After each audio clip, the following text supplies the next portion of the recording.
Nós, na aula passada, vimos que quando você tem uma matéria, por exemplo, polarizada, ou a distribuição de polarização, o vetor de polarização é escalar n.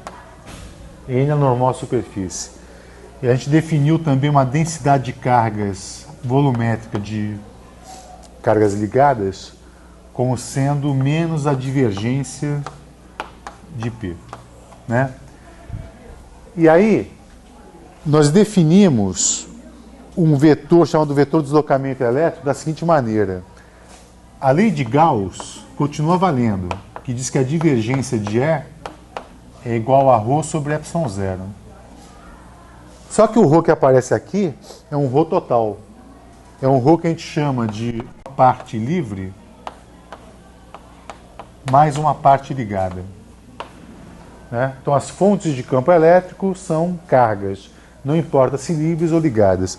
Por cargas livres, a gente comentou que são cargas que se pode se mover à vontade no material, ou excessos de cargas localizadas, ou aquelas cargas que no condutor pode se mover à vontade. Enquanto que as cargas ligadas são cargas localizadas, né? Que ela vem da deformação do seu átomo. Dado que a densidade de cargas ligadas é dada por menos divergência de P, isso a gente pode manipular essa expressão da seguinte forma. A gente pode escrever isso como sendo ε0 div E igual a ρ livre. E esse ρ ligado é menos a divergência do vetor de polarização. Aí você pode agrupar essas quantidades, a divergência, escrever com a divergência de ε0E mais o vetor de polarização, isso vai ser igual a ρf. A gente define esse vetor como sendo vetor de deslocamento elétrico, não é isso? Então, definindo D como sendo ε0E mais P, esta equação de Maxwell, para D, fica escrita então como a divergência de D igual a ρf. Pode ser enganoso aqui dizer que as fontes de vetor D são as cargas livres. Isso não é verdade, porque eu não estou falando nada a respeito do rotacional desse vetor. Né? Eu estou dizendo só que a divergência desse cara é igual às densidades de cargas livres. E eu ainda preciso comentar algo a respeito do rotacional desse vetor.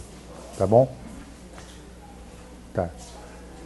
Hoje, eu vou falar de uma espécie de material chamada de materiais lineares.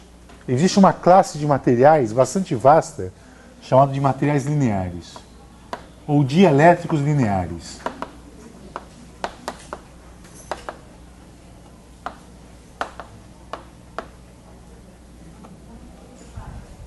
É uma classe bastante vasta, talvez a maioria, e ele se comporta da seguinte maneira. Você pega um material, um dielétrico qualquer.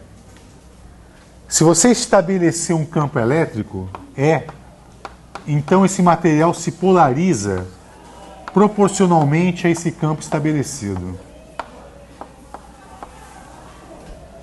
Você desligou o campo elétrico, desaparece a polarização. Ligou o campo, surge uma polarização. E essa polarização é tão mais intensa quanto mais intenso for o campo elétrico. Se o material for linear, eu vou escrever uma relação entre P e E da seguinte forma. O meu vetor P ele vai ser igual a um ε0 a um QE vezes o E, do campo elétrico. Isso aqui é uma constante, né? Aí a pergunta, vem cá, por que você não juntou essas duas constantes numa única só? É só para manter esse cara aqui adimensional. Só por isso. Esse QE tem o nome de suscetibilidade elétrica. E ele é um adimensional. O índice E é para não confundir com outra suscetibilidade magnética que a gente vai aprender no capítulo futuro. Né? Então, na verdade, é uma constante que te diz como é que o material responde ao campo externo. Quanto maior a suscetibilidade, maior a polarização para o mesmo campo estabelecido. Né? Então, um material muito suscetível significa que você aplicou um campo externo e ele se polarizou bastante. um material pouco suscetível ao contrário, né? Então, esse aqui é um material linear e isotrópico também, já que esse cara não é um tensor e sim um número, tá? Então você tem que a polarização ocorre na mesma direção do campo elétrico estabelecido. Então, para esse tipo de material, chamado materiais lineares ou dielétricos lineares, que vale essa relação, eu posso estabelecer uma relação direta entre o deslocamento elétrico e o campo elétrico. Se eu utilizar essa expressão agora, onde D é igual a epsilon 0E mais P,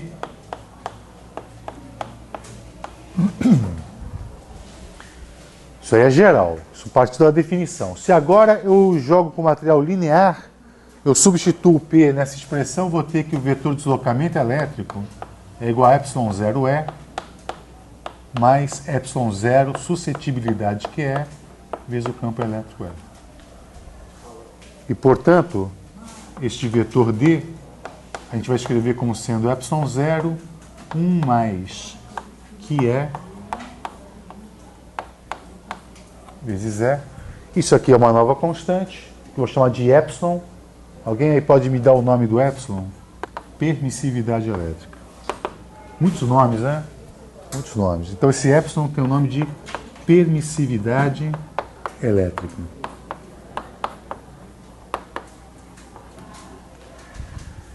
Então, epsilon igual a epsilon 0, 1 mais que é. Essa é a permissividade elétrica.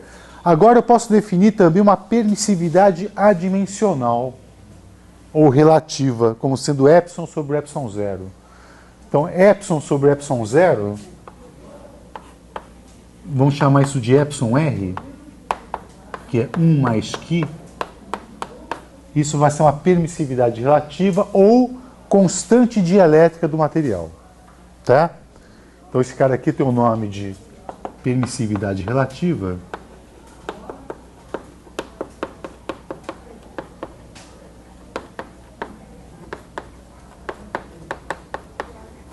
Ou constante dielétrica. Tá? Então, esta relação aqui, assim como esta relação, ela só é possível se o teu material for linear.